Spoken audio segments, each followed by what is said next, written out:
Selamat malam para sobat tidak terlihat, kembali lagi dengan gua Gila Anggun Nugroho dan teman gua Dan gua Hadid Abdurrahman dalam dalam podcast Ludah Pocong Cuh.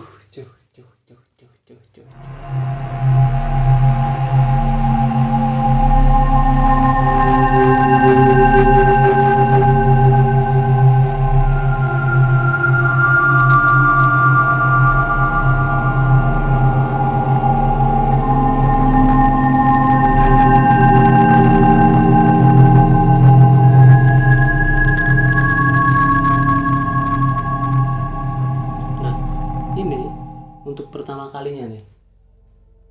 Ketika kita ngasih greeting malam, kondisinya emang Bener-bener malam. Setelah di Jogja ya, betul. di asrama dan juga di kos Loan. apa? Loan, kan? Bukan, di kos kasur hijau. Kos kasur hijau yang dijadikan green screen. Gitu, bukan itu. Itu maksudnya bukan kasur, itu lebih ke matras. matras. Mana tipis bener lagi. Apa? Grey screen Terus atau brown screen. Tapi itu udah black screen kok. oh, itu udah Kayak lu tuh black screen gak sih? apanya? Kalau Oh, bahasa karena udah hitam ya. enggak, kalau bahasa Apa? komputer black screen. Kan blue screen kan Ah. blue screen. Oh, iya, Ngeblank. ngeblank. Black screen ya udah mati total. Mati total iya. Black screen. Itu setiap kali gue tidur itu punggung gue sakit terus ya. Di mana? Ya di luar Luar itu. Iya, Kan ada kasurnya. Hah? Ada kasur Kasur yang itu kan kasur langsung ketemu sama ini lantai. lantai ya. Gimana nggak pegel Itu punggung? kan bahasanya kan cuma matras terus bukan. Iya, bukan itu. kasur. Bukan kasur kan. Murah bro itu. Ya Asal ada namanya aja. namanya kos murah ya pasti ada apanya. Ya, itu emang kasurnya ya. Kasurnya. Oke, Kasurnya itu. kita juga nggak lupa ngucapin thanks banget buat seluruh sobat kita terlihat yang udah support kita sampai sekarang. Betul sekali yang sudah follow di Instagram maupun subscribe di YouTube. Terima kasih banget. Dan kalau misalkan kalian pengen mendukung kita dengan cara lebih, kalian bisa sumbangkan pundi-pundi sisa uang kalian di traktirnya Lucong di description box di bawah ini ataupun bisa link bio di Instagram. Atau mungkin nggak harus sisa sih, mungkin kalian setelah ini kan mau akhir bulan, awal bulan kalian terima gaji langsung semua serahkan aja ke kita. Betul sekali. Jadi kayak Ponzi skema. jangan terlalu nyata seperti itu bro, takut bro. Jangan terlalu frontal ya. Nah, kali ini kita ada di segmen apa? Serem Serem gak gak sih? sih? Kalau serem bilang serem, Kalau kalau nggak nggak sih ya udah bisa. Kalau nggak sih kirimin cerita paling serem kalian. Kali ini sebelum bukan tema aja, tapi konsepnya mungkin rada diubah ya. Biasanya kan kita dapat cerita-cerita kiriman di email. Kali ini kita mencari cerita Betul sekali. di Twitter. Di Twitter kan banyak banget cerita-cerita horor tuh. Nah, gue udah bookmark makin memilih beberapa cerita horor yang menurut gue nih keren bener nih cerita nih. Jadi ceritanya sebenarnya nggak kayak thread panjang gitu kayak apa namanya kakak yang di Penari dan pokoknya bukan thread panjang lah, thread yang masih bisa kita baca santai gitu. Siap. Udah siap mendengarkan ceritanya kalian? Siap dong. Mari kita mulai. Mari kita mulai ceritanya. Cerita pertama. Ini gua ambil dari cerita ini dari ini ya. Tanyakan RL. Tahu kalau misalkan kalian tahu kayak manifest itu kalau yang main Twitter, lu tuh manifest enggak? Belum tahu. Betul. Jadi dia tuh apa ya? Gue juga ngejelasin susah. Jadi Festival manusia. bukan coy, itu jadi tuh kayak kita bisa confess gitu ke akun itu, terus akun itu kayak nge-tweet tapi anonim gitu. Jadi aman yang ngirimnya. Oh, nge-tweet tapi anon. Tapi pokoknya gitu deh. Pokoknya manifest lah kalau misalkan kalian ngerti gimana. Nah, jadi di manifest ini ada yang tanya RL edisi malam Jumat thread cerita horor di kos-kosan. Nah, Oke, temanya di kos-kosan berarti. kos-kosan. Oke. Ternyata bridging kita secara nggak langsung masuk akal ya. Maksudnya? Tadi kan ngomongin kosan lu yang di luar lu kan agak Oh serem. iya. Secara nggak sengaja lagi. Betul, sebuah apa? Yang disengaja. Iya itu dia tentang cerita horor kos-kosan. Ini nih sebenarnya banyak banget reply-reply-nya dan gue milih ada kayak 2 cerita yang menurut gue nih wadah banget. Gimana? Cerita pertama datang dari mana nih? Nama dari Mimpi semalam. Pengen teduh ya. Lunak. Bebek tulang lunak. Di sini nih. Darah daging. Aduh. Ini nama akunnya Hadid Abdurrahman. Enggak. Oh enggak. HIII WAC gitu deh. Ini kalau misalnya lihat dari akun-akunnya nih fandom Jepangan nih. Wibu. Tapi dia yang idol ini ya. Idol cowoknya. Hatsune Miku gitu. Itu idol virtual. Oh ini yang real cowok. Iya. Manusia. Oh makanya main face. Nggak ada. Oh, nggak ada hubungannya. Bro. Kayak terlalu tua untuk memahami Manifest udah. Yang penting kita baca ceritanya aja. Siap. Sorry ya sobat. Ceritanya ya. Siap. Ceritanya. Malam pertama di kosan mimpi serem. Kayak depan mukaku tuh ada nang ngecop. Anjir. Dan anehnya di mimpi posisi gue tuh tetep miring kayak posisi awal tidur. Nah, posisi awal tidur miring. Oke. Tapi gue diem aja kan, mikir cuma mimpi. Terus gue meluk guling. Bentar, belum. Part terbaiknya. Pas bangun, baru sadar lah, kan gue di kosan gak punya guling.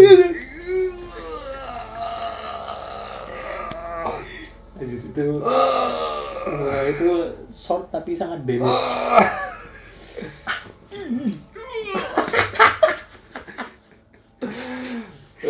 Anjir gue kebayang tuh.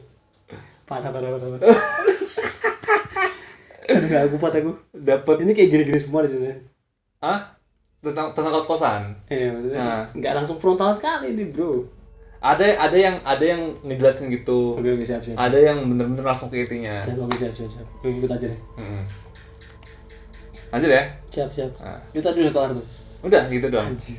Singkat padat ya. Singkat dan padat. Singkat padat damage. Next. Gue minum dulu men. Iya. Nggak kuat. Jadi ini dari Serein Tourism. Oh ini nama akunnya ada nama promonya juga nih, Serein Tourism gitu lah pokoknya. @Serein PSI gitu lah. Akun partai. Enggak. Lebih akun partai. PSI. Enggak, bukan. Ini akun pribadi nih. Kenapa? Jadi partai. Udah amat bro. Kenapa gue jadi ngebayangin akun PSI buat tweet horror?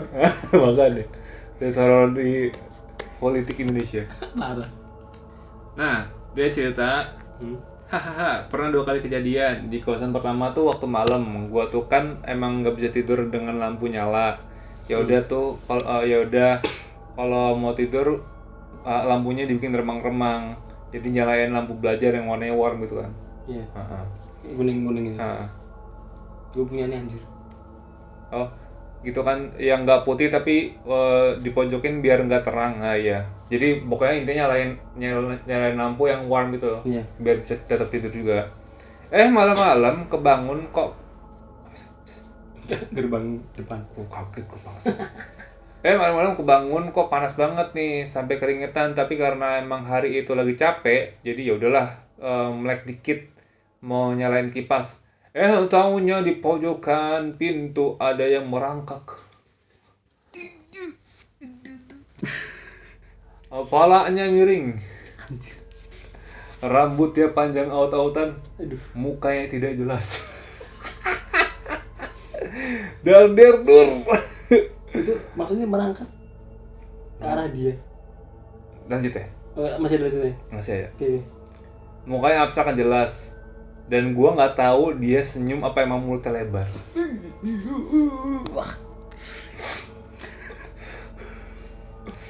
Yang jelas, bola matanya kayak mau keluar. Anjir. Lu bayangin ini nggak ada eyelids ini, nggak ada ini. Kelopak matanya kayak. Gua langsung balik badan ngadep tembok terus gua tidurin, wes. Ya dibuat tidur aja. Berhasil. Tapi kata dia tetap hawanya masih tetap panas. Oke, tapi yang penting nggak lihat lagi tuh. Iya. Tapi bentar, gue nanya, kalau lu ada di posisi kayak gitu lu ngapain? Call the friend, asking audience, gue kayaknya tetap pura-pura tidur tapi walaupun enggak ini, walaupun udah tuh kayak. Terus kalau itu pegang lu? Nah, kalau gitu gimana? Kalau langsung terabas tendang terus apa kabur gitu kan? Gak tahu kan gue. Gak bisa jawab gue. Gue gimana ya? Enggak, gue tidak ingin bayangkan. Oh iya, oke. Gue nanya aja sebenarnya. Jangan tanya balik dong. Males gue. Lanjut ya. Lanjut. Yang kedua, gue kan pindah kosan, terus tidur kan tuh malam, terus tidur malam, posisinya gue ngadep tembok. Oke, sama kayak tadi. Gue nggak tahu ini masih hantu yang sama atau bukan. Ini masih lanjutannya. Kayaknya. Anjir. Pokoknya rambutnya panjang terus dikibas-kibasin ke muka gue. Mantap sekali. Mungkin dia ini mantan drummer Slipknot. Nggak gini-gini. Sorry. Tapi kibasnya kayak gini kayak di. Oh, yang godain itu. Saking ngantuknya gue merem sambil ngomong, langsung bener ngantuk gue. Tapi biasanya orang kalau emang capek gitu bro. Jadi emang kalau kan kata lo kan pernah bilang frekuensinya itu jadi sama kalau lagi sakit ataupun capek kan. Jadi kayak kita bisa ngelihat mereka. Tapi kalau capek kan kayak udah capek banget kayak bodo amat lah, mau istirahat gitu. No. Itu cerita kedua. Cerita ketiga. Nah, tadi.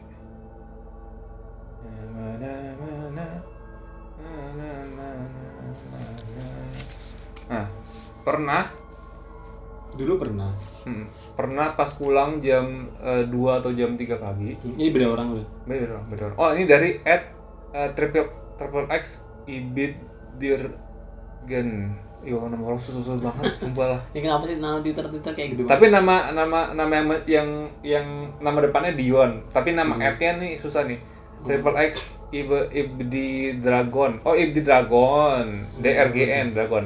Pernah pas pulang jam 2 atau jam 3 pagi ada sosok bapak-bapak pakai sarung di ruang tamu kos-kosan.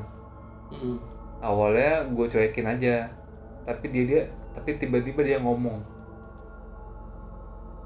"Kapan bayar kosannya?" Udah 2 bulan belum dibayar. Horor. Tapi itu lebih horor sih. Horor. Membuat gue putar balik langsung keluar tidur kos temen. 2 bulan belum bayar kosan. Apalagi belum bayar duit ya. Aduh, pusing tuh gimana. Anjir, lebih horor lagi tiba-tiba barangnya udah keluar semua. Waduh tuh. Pusing tuh gimana tuh. Udah 2 bulan dikeluarin barang-barangnya. Bayar atau ini barang-barang ambil pindah sekarang. Malam itu juga. Anjir. Itu 3 komen terbaik yang gue baca. Yang lainnya tuh ada banyak tapi ada yang ngasih thread juga, ada yang biasanya tuh gangguannya kayak mati lampu terus atau nggak ada yang getok-getok gitu kebanyakan. Oh, masih apa? Medium rare atau? Ya ganggu lah tapi nggak sampai menampakkan. Tidak terlalu ekstrim. Jadi kayak ngetok terus itunya kotak-kotak gitu atau nggak mati lampu, mati kotak gitu. Oh, ada satu lagi tapi mana? Oh, tapi gue lupa nggak like. Jadi itu inti ceritanya gini. Gimana? Dia tuh pindah kos. Terus dia tuh ngerasa malam-malam. Ini ada cerita nggak sih latar di mana, kota mana gitu? Oh, enggak. Dia cuma cerita di kosan. Dia di kosannya. Jadi dia di kosan lantai 2 kalau nggak salah. Cowok atau cewek? Cewek. Di kosan lantai 2 terus malam-malam tuh dia ngerasa lampu depan kosan kalau nggak salah mati sendiri tuh. Lampu depan kos. Di lantai 2 tuh jadi ada balkon ya? Iya. Dan di lantai 2 tuh yang isi baru 2. Oke. Padahal ada banyak sebenarnya. Ada banyak kayaknya. Terus tiba-tiba lampunya tuh mati sendiri. Lampu depannya. Padahal itu masih yang lantai lain tuh nyala gitu. Cuman di depan kamar dia aja. Atau cuma satu lantai 2 doang. Sederetnya lantai dia. Oke. Terus dia cuekin aja kan. Nah, terus pagi-paginya dia nanya ke ini ke sebelahnya. Tadi malam mati lampu ya, Mbak? Iya, mati lampu. Tapi kamu tadi malam melihat ada yang bolak-balik di depan kos. Waduh, depan pintu kosnya. Ini yang nanya ini yang beda orang. Beda orang. Jadi dia kan cuma dua orang di lantai itu. Nah, yang nanya tuh yang ini yang ceritain tadi tadi malam mati lampu ya mbak. Iya, si mbak kosnya bilang tapi tadi malam kamu ngerasa di depan kosan ada yang mondar-mandir gitu nggak gitu katanya. Terus lanjutan ceritanya jadi emang di situ ada penunggunya tapi belum diceritain penunggunya apa. Lanjutannya pas itu karena dia tahu kosannya horor, pokoknya dia tahu kosannya horor tapi dia belum tahu nih penunggunya ini bentuknya apa. Suatu hari dia mandi sore tapi ternyata pas banget maghrib. Jadi pas mandi tiba-tiba dia punggung ngerasa berat banget pas di dalam kamar mandi. Nah, terus di kamar mandi ada kayak cermin gitu. Dia lihat ternyata di punggungnya tuh ada hitam gede terus nenek-nenek hitam gitu. Anjir. Jadi ngegendong dia Nempel di punggung aja sampai jadi kayak gini. Tapi pas azannya kelar baru udah hilang. Jadi inget ceritanya Mas Jo. Oh ya Mas Jo. Yang di tapi kan dia ketemu gini kan face to face. Itu dia komen yang menurut gue menarik dari tanya RL tentang kos-kosan horor, tentang cerita kos-kosan horor. Begitu ceritanya. Oke, kalau gue sih nyambung ini ya apa?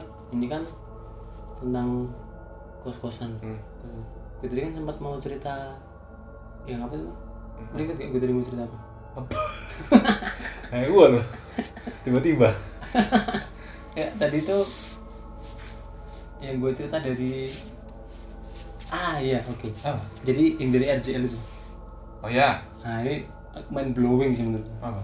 Jadi kan ini kan dari sumbernya dari Twitter tadi kan. Nah kalau ceritanya gue dari RJL 5 ya. Buat yang pengen denger aja di RJL silahkan. Ini gue cuman shortcutnya aja. Menurut gue kisi-kisinya tuh inti-intinya. Ya intinya. Yang menurut gue ini sangat mind blowing. Apa tuh? Dan ini gue pengen beropini sih sebenarnya. Soalnya di judulnya itu tuh orang Depok cuy. Depok sini. Dan kejadiannya ada yang di Bogor, ada yang di Sukabumi. Sekitaran sini doang. Sekitar sini. Jadi kalau judulnya itu kan sekte sesat. Pokoknya tuh jadi ada kisah bilang aja Mas A gitu. Mas A ini ikut sebuah sekte sesat. Secara sengaja di Depok. Di Depok itu. Tapi menurut gue itu bukan sekte sesat. Apa? Ntar coba lu juga beropini ya. Jadi ceritanya gini. Suatu saat si Mas A ini dia kan punya teman. Kalau enggak contohnya gue sama lu aja. Biar gampang. Biar gampang. Jadi misal gue rumah di Depok. Kita temenan lama, tapi lama gak ketemu. Terus suatu saat ketemu. Terus kita dong kayak teman lama gak ketemu kan pasti excited banget kan.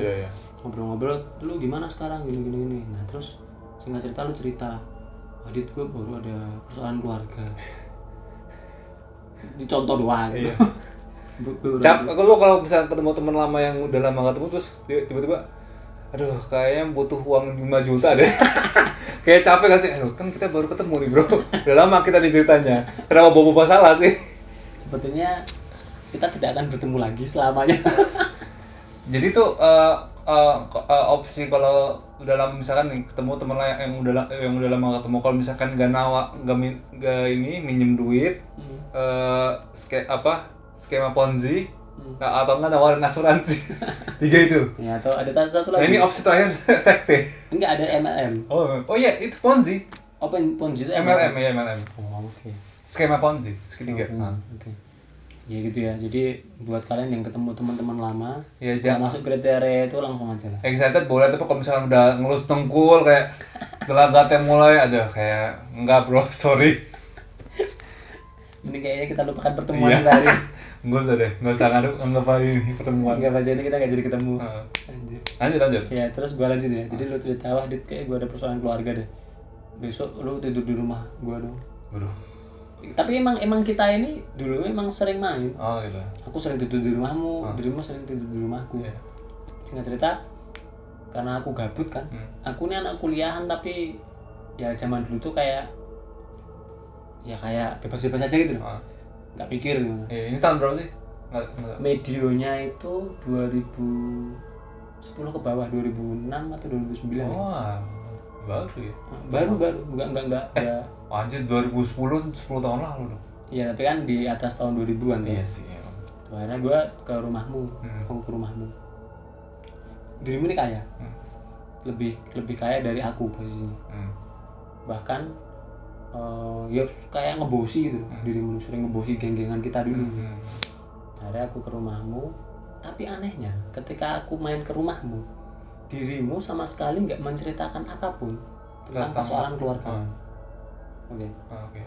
Nah, dan waktu aku masuk kan besar tuh, di belakang ada kolam renang. Di kolam renang itu ada kursi santai tuh. Di situ ada bapak-bapak. Bapak biasa. Anjir begitu. Apa sih? Ada bapak-bapak biasa. Kayak terus ada satu lagi itu orang kayak supirnya bapak-bapak ini. Jadi bapak-bapak ini kayak ada satu supir yang nempel gitu, melayani. Nah, ketika aku lewat mau ke kamarmu, tiba-tiba aku dipanggil, nak sini. Tiba-tiba aku dipanggil. Oh iya pak, kenapa pak? Kenalan kan. Dia disebut namanya siapa gitu kan, bapak siapa gitu. Dan kasih nama dong bapaknya. Kasih nama dong. Aku namanya lupa. Enggak, nama asal. Bapak Raharjo misalnya gitu. Bersahaja banget yang Raharjo. Soalnya ini gue manggil beliau ya. Beliau ini tokoh utamanya dalam cerita ini. Oh iya, pantas lah Raharjo. Pak Raharjo kan. Pak Raharjo, oh gitu. Kenalan kan, terus salaman, terus aku ngeliat, bapak ini ngeliat ke aku, Pak Raharjo ngeliat ke aku. Ya udah sana. Dia cuman salaman, cuman kenal Pak Raharjo, terus aku bilang misal aku Adit gitu. Terus lihat ini, ya udah sana. Kayak gitu toh kan. Apa sih? Bapak-bapak kenapa sih, aneh banget ya. Yaudah akhirnya aku pergi. Terus ke kamarmu, cerita-cerita. Dan di situ dirimu sama sekali nggak menceritakan persoalan keluarga. Dan nggak tahu kenapa tiba-tiba aku tuh bisa tinggal di rumahmu 3 bulan. Lama bener bro.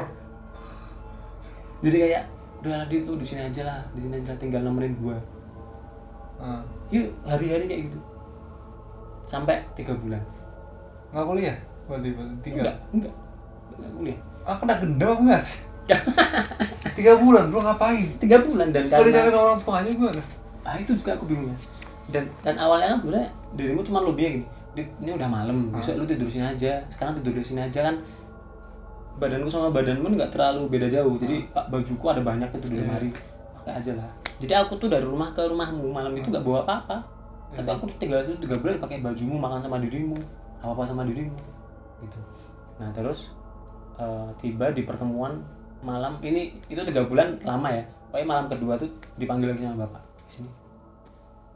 Kamu mau tak jadiin nggak? Maksudnya malam kedua tuh gimana? Kan di malam pertama selesai. Malam kedua dipanggil lagi sama bapaknya itu. Maksudnya ini kan 3 bulan? Iya, lamanya 3 bulan. Cuman gue balik lagi ke awal. Ke malam pertama, malam kedua gitu. Iya. Gitu. Awal-awal berarti. Awal. Iya. Malam kedua. Sini. Kenapa? Lu mau gue jadiin nggak? Jadiin apa? Ya nggak tahu dong. Iya. Dia cuma nanya kayak gitu. Ya karena jadi backgroundku, aku tuh memang dulunya itu pernah ikut ilmu kebal. Waduh. Pernah ikut ilmu silat apa, tahan panas bara. Aku sering ikut-ikut kayak gitu.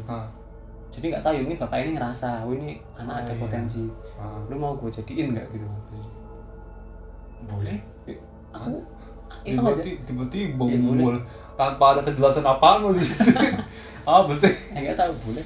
Ya udah. Ya itulah akhirnya itu. Ya 3 bulan. 3 bulan di situ. Dan selama 3 bulan itu nggak ngapa-ngapain. Nggak ngapa-ngapain. Jadi cuman pagi ya ngobrol-ngobrol biasa, makan biasa. Kayak gitu, aktivitas biasa. Nggak ada ritual apa gitu, nggak ada ritual. Nah sampai suatu ketika di selang-selang 3 bulan itu, oke, ayo udah kita. Ini gue ceritanya agak loncat-loncat ya, sobat tidak terlihat ya. Untuk runtutannya dengerin aja di sana sih, di RJL itu. Kalau loncat. Nah singkat cerita, ayo ikut bapak. Bapak. Pertama itu dia pergi ke Cidahu, Sukabumi. Lu pernah denger? Apa? Jadi kalau ini jalur terkenal. Jadi kalau dari Bogor ke Sukabumi, dari Sukabumi mau ke Pelabuhan Ratu, itu ada jalur namanya jalur Cidahu. Itu Pelabuhan Ratu tuh apa ya? Pelabuhan Ratu pelabuhan. Pelabuhan di mana? Di Selat Sukabumi. Oh, Sukabumi ada pelabuhan. Ada yang ada kamar Nirono Kidul tuh. Kamar Pak Karno yang kamar hijau tuh. Oh, itu bukan di Parangtritis ya? Parangtritis ada banyak gitu. Oh, banyak. Di Ambarukmo Hotel juga ada. Di Pelabuhan Ratu ada. Oke, terus lanjut. Arah ke situ. Ke Cidahu. Nah, pas ke Cidahu ziarah. Ziarah makam. Jadi itu makam tuh kayak makam ulama-ulama gitu. Ulama-ulama. Nah, di situ ya udah kayak orang ziarah. Dulu pernah ziarah sih? Pernah kan? Ya cuma duduk berdoa, lah aku kan iseng nih. Oh, ini ngapain sih? Oh, ziarah gitu. Aku lihat-lihat. Terus aku lihat di tembok ada papan silsilah. Iya. Ada papan silsilah. Pertama. Baca. Iya, dibaca lah. Lu baca kan? Iya dibaca, tapi ya batin aja kan karena yang pada ngaji. Prabu siapa. Itu silsilah. Ini kan makam kerajaan dari Pajajaran kalau nggak dari Cirebon. Prabu siapa, raja siapa. Nomor 3. Titik. Mangkubumi. Dan itu adalah nama Bapak. Lah, kan Raharjo. Misal namanya Raharjo ya. Kan ada nama panjangnya. Misal Raharjo Mangkubumi. Itu adalah nama Bapak. Oke. Terus bawahnya itu ada nama-nama semua almarhum. Sudah almarhum semua. Nang gue. Jadi bapaknya almarhum.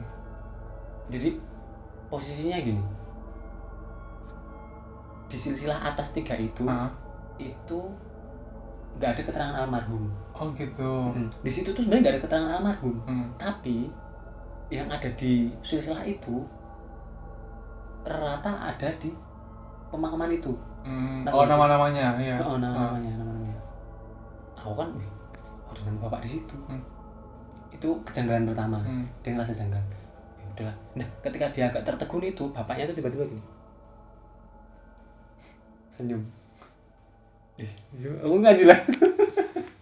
Senyum ke arahku. Ke arah lu tiba-tiba. Jadi memang bapak di sini kan, senyum ke arahku. Aku kecil.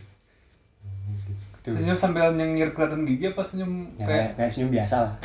Kayak gitu. Nah, habis itu kan sering lah diajak ziarah sering. Sampai pernah ke salah satu di Gunung Salak. Salah satu tempat ziarah di Gunung Salak. Nah, dari bawah ke atas itu hujan. Hujan terus banget. Akhirnya mereka neduh kan. Jadi itu posisinya cuma 4 orang. Bapak, supirnya, dirimu, sama aku. 4 orang naik ke atas, hujan, kita neduh di gubuk. Terus bapaknya bilangin, wah ini kalau nunggu hujan reda kemalaman. Udah, ayo sini semuanya. Suruh ngelingkar, bapaknya baca apa, terus ngapain gitu pokoknya, aku lupa. Pokoknya udah, ayo jalan terus banget itu, nggak ada yang basah. Jadi bapaknya jalan, terus supirnya, dirimu, aku jalan. Tetap dalam bentuk lingkaran apa? Enggak, jalannya untuk nanjakan. Oh gitu. Kan kayak nanjakan itu. Polis. Enggak basah. Kan jalan maksudnya hujan enggak basah. Ini apaan dia? Perasaan sakti banget ini bawanya ya. Iya. Sakti banget kemarin. Wah yaudah di makam itu habis ngaji. Udah habis itu pulang. Nah, logikanya kan kalau pas apa namanya? Naik kan nanjak. Iya. Pulang harusnya turun kan? Iya. Pulangnya nanjak. Aduh, apa sih? Bawain aja gitu. Jadi harusnya itu jalannya sama padahal dia bilang. Jadi misalnya ini nanjak kan, ini sampai ziarah situ. Pulangnya dia nanjak juga. Kok aneh sih? Ya, makanya itu yang membuat gue blowing itu. Ini kok pulangnya nanjak juga, tapi juga sampai bawah. Gitu aja. Inception ya? Tahu gue. Inception kayaknya. Ya habis itu kan sampai bawah. Nah terus kan apa namanya? Itu udah beda cerita lagi, udah sampai rumah. Iya. Jadi sering aktivitas di rumah. Terus di setiap malam apa tuh di rumah sering ada pengajian. Undang orang luar Apa itu kayak padepokannya bapaknya. padepokannya ya, betul. Bapaknya jadi kayak punya jamaah gitu pada ke rumah. Nah setelah selesai ngaji kan, bapaknya tuh tanya si bapak ini mana, misal Pak Rio, Pak Rio mana, terus pada Pak Rio izin tadi nggak datang. Wah coba Pak Rio datang, ini aku mau kamu kasih rokok, mau aku kasih rokok. Nah habis itu pokoknya intinya gue, tapi tenang, habis ini Pak Rio datang kok. Beneran datang. Pak Rio datang terlambat, datang. Pak Rio datang. Nah habis itu kan udah sini biar sini dikit main game. Nah ini bapak itu kan dia tuh punya rokok kan dia, rokoknya itu kretek atau apa gitu. Kretek. Terus lu tahu rokok yang kecil tipis itu? Apa tuh? Kan ada rokok yang besar biasa, ada yang tipis itu loh, yang kecil itu. Yang slim gitu. Nah slim. Pokoknya rokok kasih korek, ditempelin misal nih, misalnya rokok gitu, dikasih korek, terus ditutup atau gimana gitu, tiba korek jelas itu loh, korek hilang, dah dibuka, nanti di dalam situ ada rokok kesukaanmu, kan rokok kretek ini kesukaanku, tapi kesukaannya Bapak Rio itu rokok yang kecil tadi. Oh gitu. Nah, masa sih ini kan kretek, dibuka. Di dalamnya itu ada 2 batang rokok kesukaannya dia. Jadi di dalam satu pak itu ada kretek-kretek, terus ada 2 batang.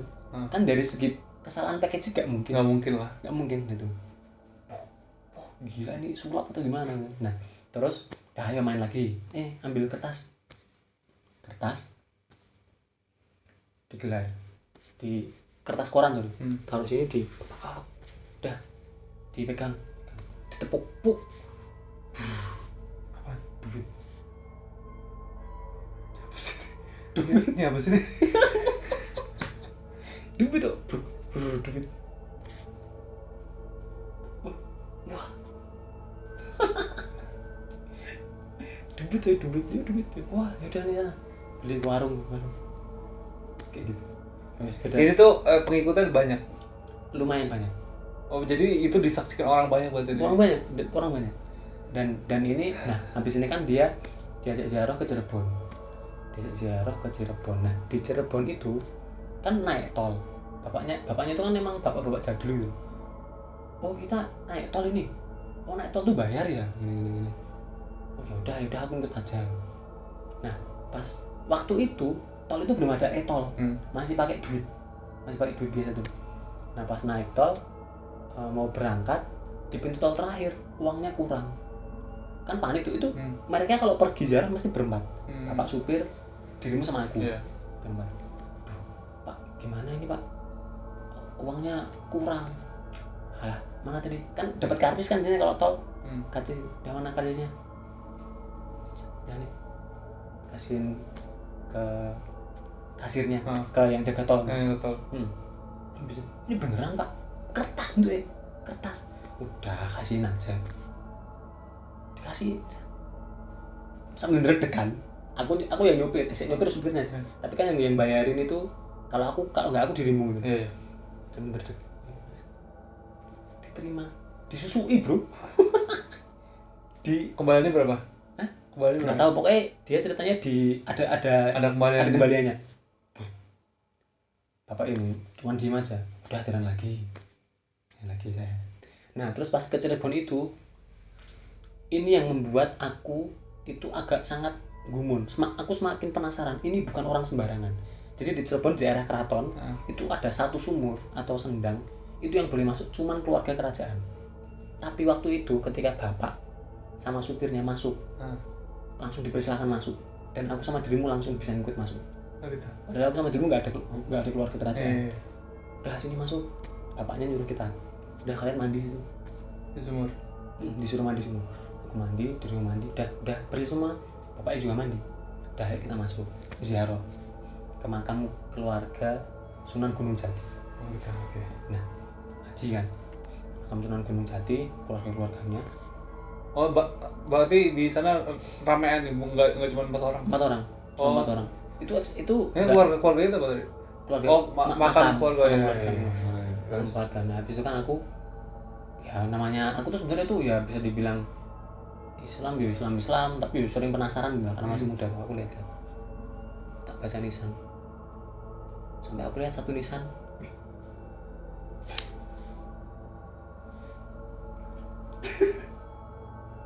nama bapak siapa tadi aku bilang coba Raharjo. Pak Raharjo Mangkubumi gitu. Pak Raharjo Mangkubumi. Kok ada nama bapak di sini sih? Tapi dirimu tuh nggak nyadar. Maksudnya? Dirimu tuh nggak pernah sadar dengan silsilah. Aku tuh yang sadar. Dan di situ aku belum cerita ke kamu. Aku jadi masih ikut-ikut aja gitu. Dirimu masih khusyuk berdoa masih khusyuk ziarah. Aku yang mulai ini gimana sih? Di sana tadi dia belum almarhum, padahal cucu-cucunya sudah almarhum semua. Nah kalau dirunut loh kerajaan Pajajaran loh coy. Iya. Silsilah ketiga yang Prabu Siliwangi aja silsilah keberapa? Itu silsilah ketiga belum meninggal. Posisinya nama dia ada di situ. Habis kan, wah udah nggak bener. Udah aku ikut aja. Terus saya serah. Udah selesai. Nah di situ dia masih bisa memendam. Nah suatu ketika ini gue penasaran sama supirnya. Supirnya tuh setiap kejadian itu diem aja. Ngikut bapaknya. Dan nggak ngomong apa gitu. Nggak apa, udah paham. Gitu. Supir udah paham. Udah ikut bertahun-tahun itu. Terus. Nah akhirnya kan balik kan, serang berapa bulan lagi. Nah ini setelah 3 bulan itu aku sempat pulang, tapi aku balik lagi ke rumah tadi. Sampai 2 tahunan kok. Allahu Akbar. Ngikut bapak tuh sampai 2 tahunan. 2 tahunan. Akhirnya sempat apa namanya itu? Setelah berapa lama dapat info, ayo aku ajak pergi kalian sama Pak Supir. Kita ke kalau nggak salah Cianjur atau Subang. Ada anaknya temanku meninggal. Anaknya temanku meninggal. Bapak ini kalau ditaksir umurnya paling baru 50 mau ke 60-an. Berdasarkan mukanya. Berdasarkan perawakan 50 sampai 60-an.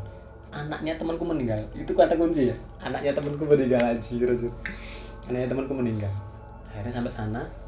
Beneran ketika bapak itu sampai langsung disalimi santri-santri. Jadi di pondok. Jadi anaknya temannya itu keluarga pondokannya. Dia datang disalimi santri-santri. Respect banget gitu. Kalau ngikut kan. Nah habis itu ketemu sama seseorang yang sudah lebih sepuh dari bapak. Umurnya seseorang itu kisaran 80 atau 75. Bapaknya bilang ke dia, kamu ini gimana? Kamu ini pokoknya agak sebel gitu. Kamu ini gimana?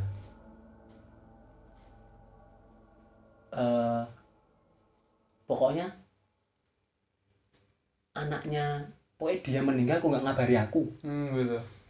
Jadi aku misalnya nih bapak ya bilang ke orang yang sudah tua itu, orang yang tua itu Pak Yai paling sepuh di pondok itu, kayak paling sepuh di segala itu. Tapi dia sama bapak ini tunduk gitu. Gitu. Kamu ini gimana? Masa dia meninggal kamu nggak ngabari aku? Maaf Pak, maaf ya karena ini kan masih bergabung. Itu selang 2 hari dia ke situ. Ya udah makamnya di mana? Di sana. Mari saya antar. Diantar sama santri-santrinya sama bapaknya itu. Tapi ngantarnya nggak malam itu juga. Kayak nunggu semalam terus paginya. Nah pas pagi itu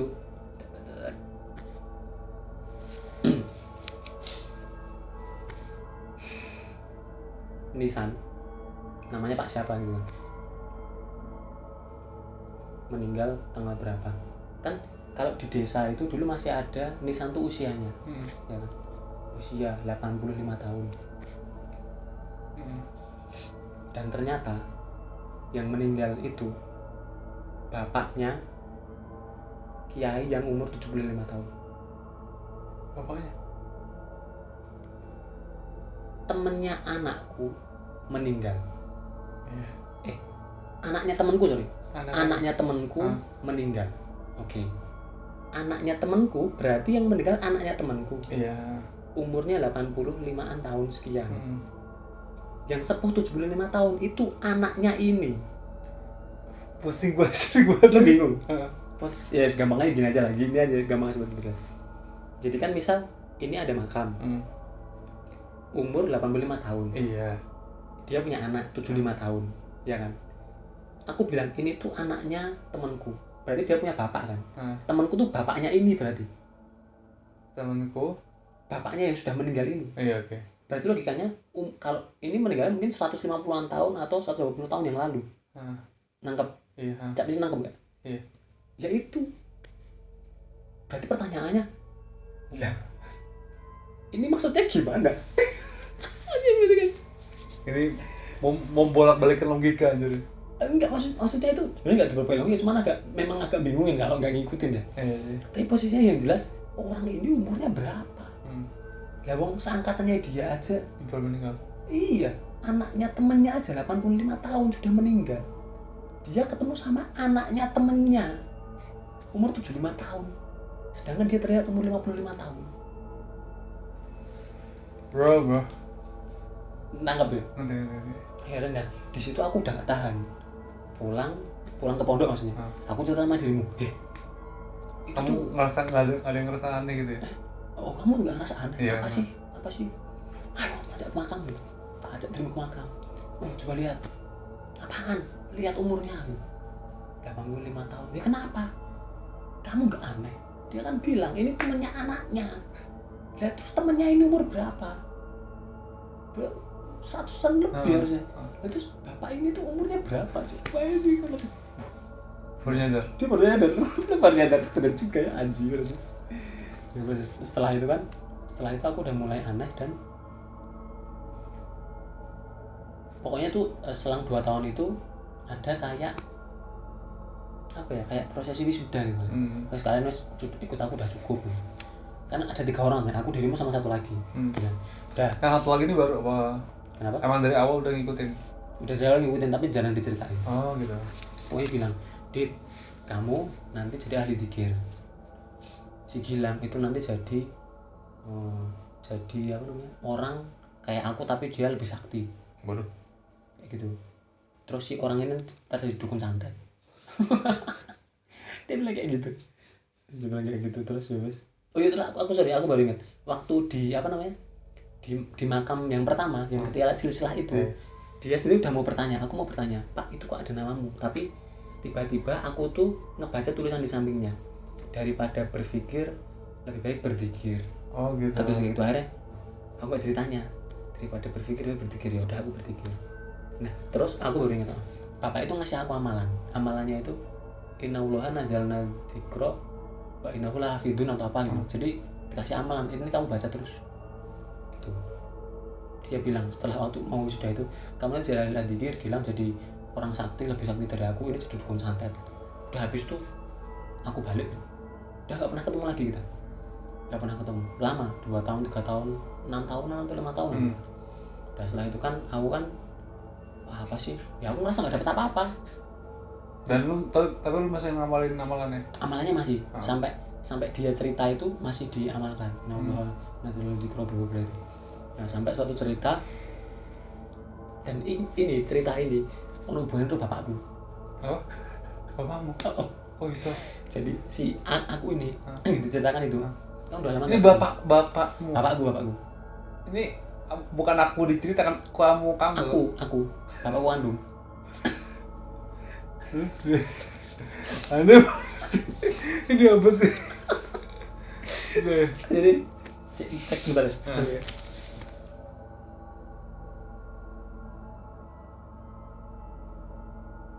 Ya.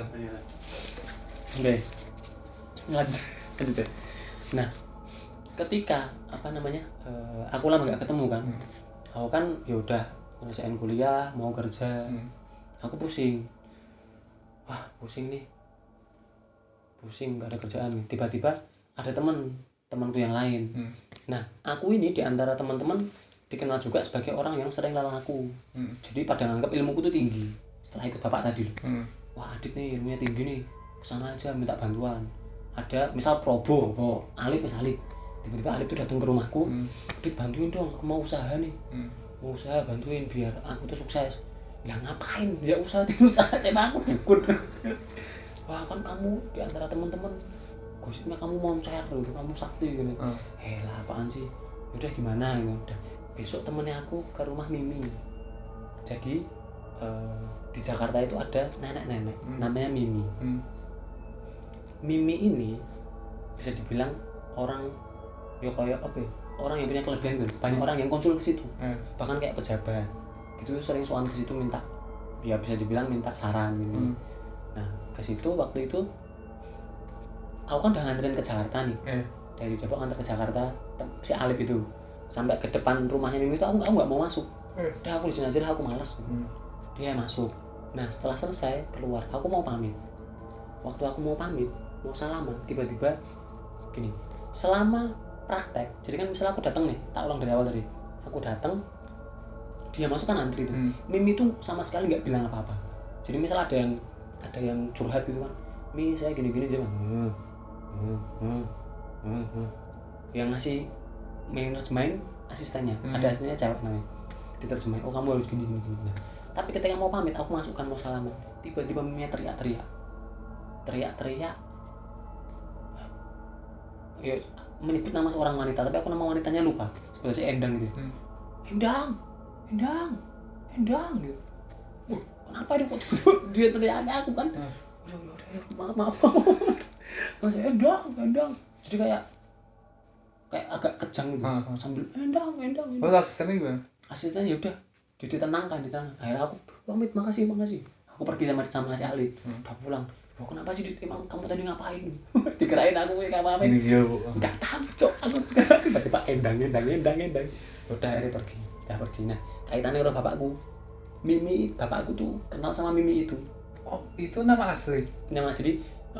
Jadi Mimi itu, beliau itu punya praktek di Jakarta, tapi dia itu rumahnya aslinya di Cirebon. Enggak, Cirebon. Di Kuningan.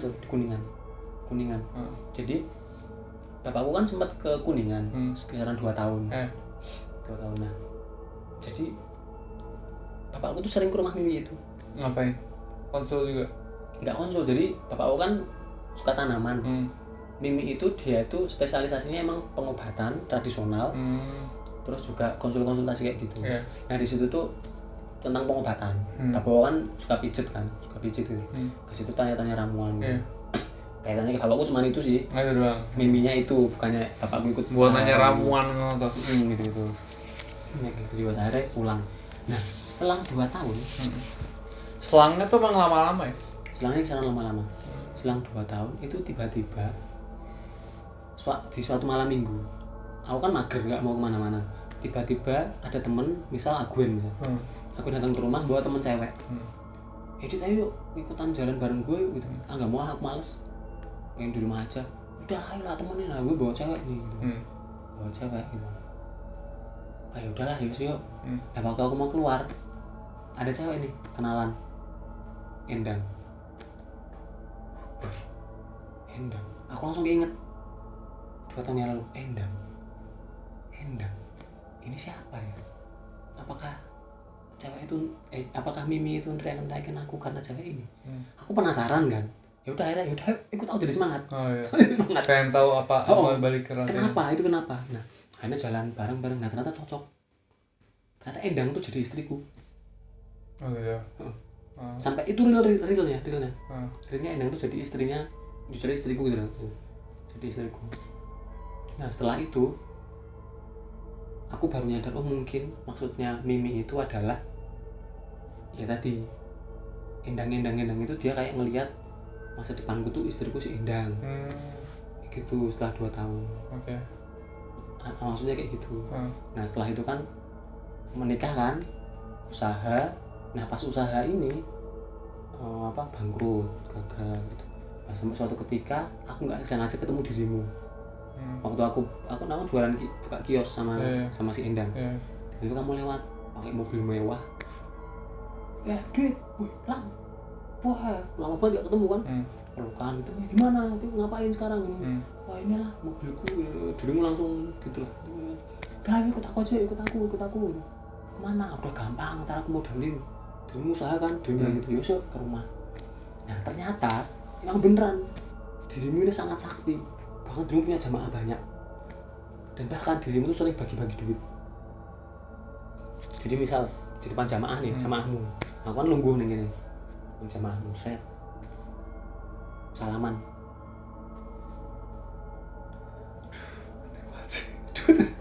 duitnya gogrok, wah, ambil nggak apa ambil, kayak di mas kancing itu serok duit udah ambil semua ambil di depan jemaahnya. Nah habis itu kan sudah balik tuh, wah anjir beneran ya lu jadi sakti beneran ya, kau kan gitu kan. Aku ingat kata bapak dulu kan, lu beneran jadi sakti gitu kan. Ya gitulah, kan sombong kan. Udah nih lu butuh duit berapa? 10 juta aja gitu. 10 juta. Nah aku kan sanksi ya, ini beneran gak sih? Aku sampai ke money changer Depok tak tukerin. Duitnya itu campur ada yang dolar, ada yang pokoknya ada mata uang asingnya. Si mata uang asing aku bawa ke money changer bisa lolos ketuker duit asli itu. Terus akhirnya aku gini apa buat modal tapi usahanya juga nggak jalan. Gitu. Jadi duit itu banyak, bahkan si Adit ini cerita sama istrinya tuh, kalau istrinya yang aku mau beli ini dong, sepatu ini, tas ini, beli duit gampang banget soalnya tinggal minta sama dirimu. Aku butuh ini dong ya nih kayak gitu. Tapi itu semua beli barang banyak nggak ada yang awet. Oh iya. Jadi rusak lah apa? Rusak dan nggak tahu kemana ditanya. Lah itu barang-barang kemana? Nggak tahu. Tiba-tiba hilang aja. Nggak ada yang awet. Dan ditanya yang paling besar dirimu beli apa? Paling besar enggak sampai kayak gitu. Mobil juga enggak. Paling kayak emas, berlian. Tapi nggak tahu kemana. Hilang aja. Nah ya kali emas rusak. Apa? Ya kali emas rusak kan. Ya pokoknya hilang gimana dia nggak nyadar lah. Nggak tahu aku sama istriku juga nggak tahu kemana itu uangnya. Nah ini kan sekian berapa tahun gitu aku tuh ngerasa kayaknya nggak bener deh hidup kayak. Udahlah kita jauh aja dari Sigilan. Aku pergi ngejauh, aku cari guru, dapatlah ustadz. Nah ustadznya katanya tuh sekarang masih hidup dan kondang. Aku nggak tahu ustadz siapa. Terkenal. Beliau masih ada sekarang. Konsultasi ustadz, aku tuh akhirnya aku ceritakan, nggak cocok cerita. Aku tuh kayak gini hidupnya gini. Terus ustadz astagfirullah, udah sini bilang, udah kamu ikut aku sekarang bersihin diri, kasih amalan. Udah yang dulu udah nggak usah dideketin lagi. Itu syirik, itu gini. Nah akhirnya kan aku masih penasaran juga, ustadz itu tuh yang dulu bapak itu siapa sih? Setiap aku nanyain itu, si ustadznya ini tuh agak ngelak. Sampai suatu ketika karena mungkin bosen ya nanyain terus, udah aku jawab sekali aja ya, tapi habis ini nggak usah nanya.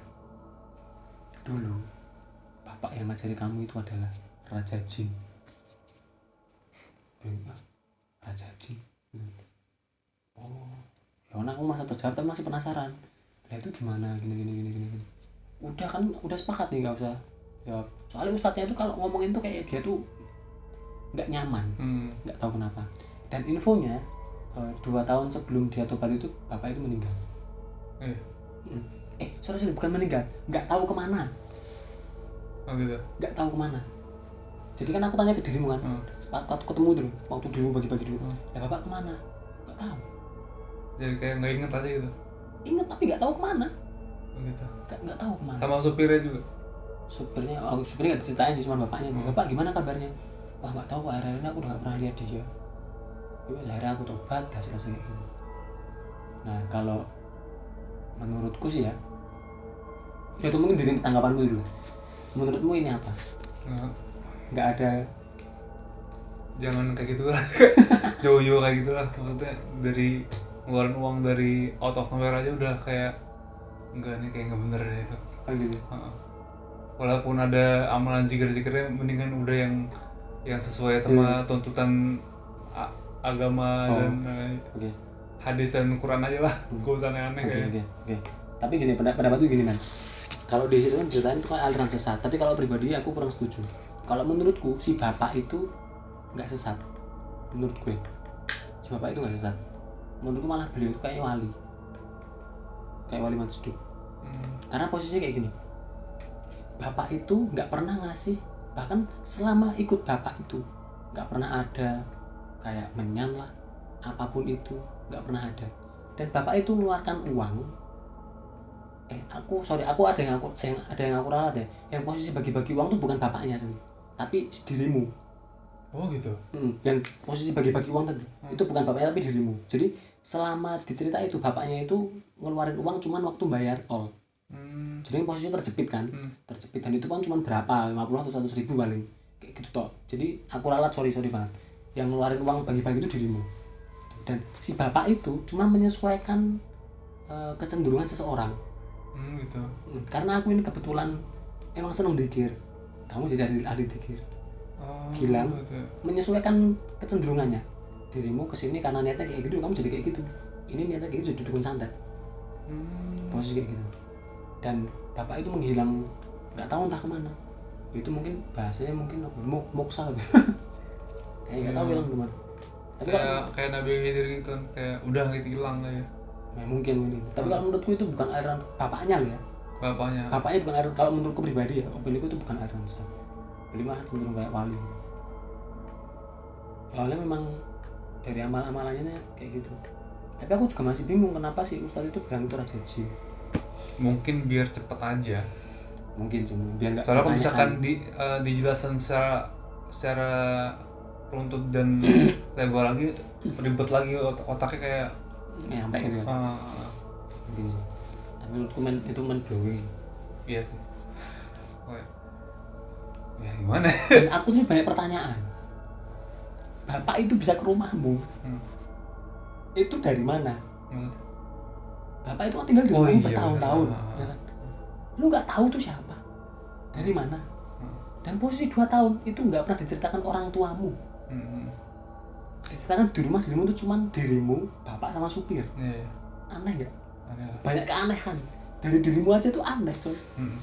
Kayak banyak plot hole gitu. Iya, banyak banget yang sebenarnya pengen kalau ditanya pengen tak tanyain ini sebenarnya gimana sih. Itu tuh aneh, itu sangat lucu lah. Emang orangnya di Depok ini? Posisinya di Depok katanya. Lu mau kesana? Ya enggak lah. itu udah lama banget juga kan, udah nggak ada. Oh lah. 2016 atau 2000 piro terakhirnya itu. Itu coba kita terlihat ya. Pusing bro sebenarnya misalnya mau urusan yang akal manusia itu nggak sampai. Iya. Takutnya tuh kayak apa ya? Iya itu ya apa? Tipuan gitu, terus kita akhirnya terjebak. Bisa jadi. Karena mungkin orang-orang kayak gitu kan, kalau wali-wali masjid gitu, dia kan sebenarnya posisinya kan netral. Tinggal manusianya aja. Dia lurus aja. Kalau ada yang bisa aja mungkin ditunggangi kan, maksudnya mungkin ada orang lihat niatnya jelek gitu ya. Ada jin yang ngarahkan ke yang sesuai niatnya. Ya kayaknya dia jadi dukun santet. Iya, yang tadi lu bilang tergantung niatnya mau jadi apa. Tergantung kecenderungannya. Gitu sih. Yang aku tuh malah justru yang penasaran itu yang di Cidahu. Karena bisa diziarahi. Yang arah Sukabumi yang ada silsilah itu. Itu bisa diziarahi. Kalau yang di Cirebon udah nggak bisa karena buat warga keraton tuh. Lu mau nyoba? Penasaran sih. Soalnya kadang pengen coba. Gitu ya. Jadi itu ya sobat kita terlihat.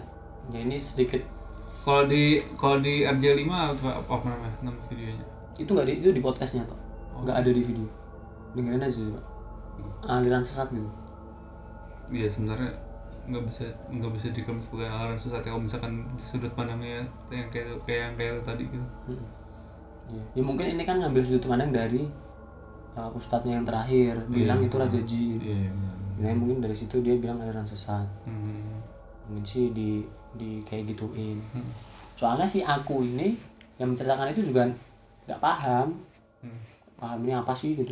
Tapi kayak kalau misalkan lu belajar yang kayak tenaga dalam ataupun yang nyerempet ke hal-hal magis gitu, bakal ketemu sama orang-orang yang sefrekuensi gitu ya. Iya. Kayak bakal nggak tahu ketemu aja gitu. Iya. Kalau ada teori Mas Takung kan? Apa nggak tahu? Semesta mendukung. Semesta mendukung ya. Mas Takung. Ya itu semua yang di dunia ini kan saling terkoneksi, saling berhubungan. Kecenderungan itu akan ketemu dengan kecenderungan yang lain. Iya. Teman-teman. Cukup berat ya sebagai cerita penutup ya. Tapi sangat mind blowing. Aku dengerin ini tuh habis kan dari Pati ke sini. Dari foto orang tua mentorku meninggal. Kan perjalanan di tol tuh. Aku dengerin ini. Anjir. Mind blowing. Anjir. Ya pokoknya itu tadi cerita penutup dari Adit. Menurut gua tuh gimana ya? Mungkin kalian kalau udah sampai sejauh ini kayaknya dengerinnya pas lagi kayak nggak banyak pikiran nggak sih enaknya. Soalnya itu menurut gua cukup berat men. Emang sebenarnya mencerna semua hal itu tadi. Iya. Emang berat sih sebenarnya. Yang aku dengerin tuh langsung capek sih. Iya, capek. Menguras pikiran. Dulu tuh gua ngerasa capek tuh pas ini ketika lu cerita panjang tentang Lemurian dan segala hal itu. Itu gue udah beneran dengerin, dan setelah dengerin gue langsung pusing gitu karena saking banyaknya informasi yang gue dapet itu. Tapi misal itu gue kemas lagi, gue rapiin, konsepnya gimana nih? Apanya? Aku tuh pengen nyeritain itu tapi runtut. Oh apa, jadi series ini? Apa? Jadinya part? Enggak, maksudnya kan posisinya dirimu sebenernya udah tahu. Ya aku cerita aja gitu sih. Gitu aja, aku nanya. Ini tuh yang cerita Lemurian. Dibagi part aja. Soalnya kan banyak. Iya tetap dibagi part. Cuman aku cerita aja posisinya. Kayak cerita ke dirimu aja. Atau mungkin karena dirimu ada yang lupa gitu kan?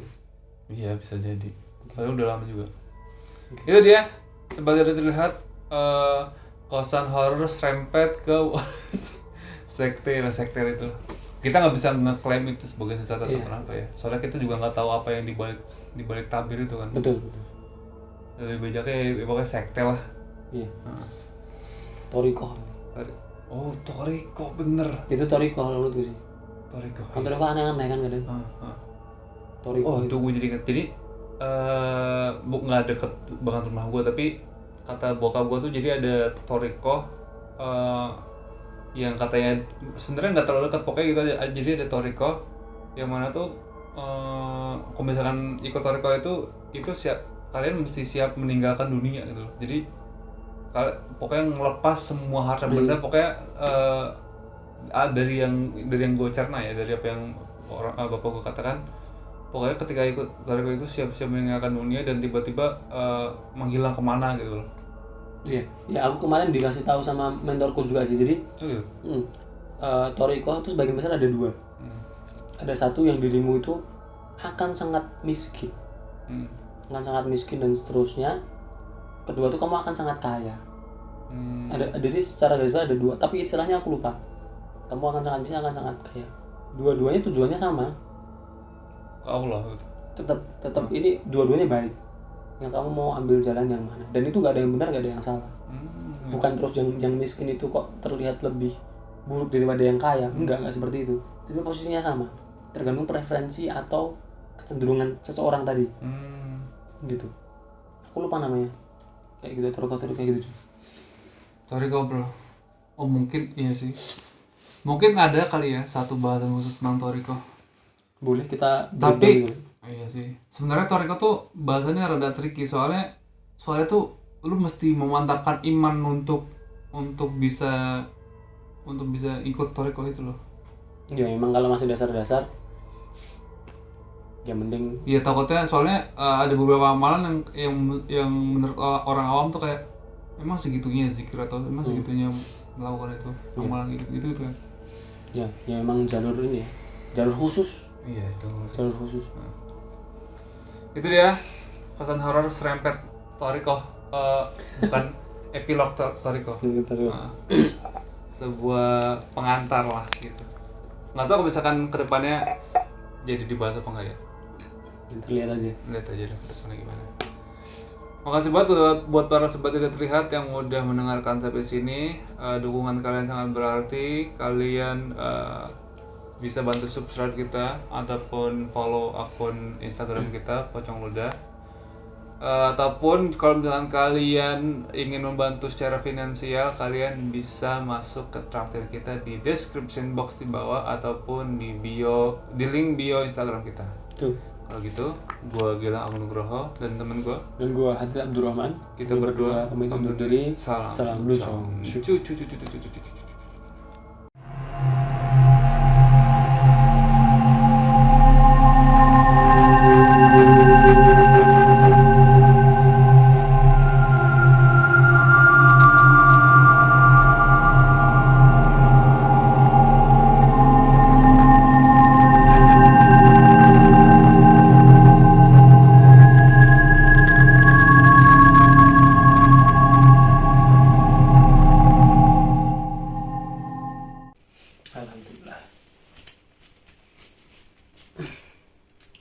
Sejam gue ngerasa anjir.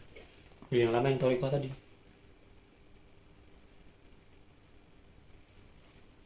Nah,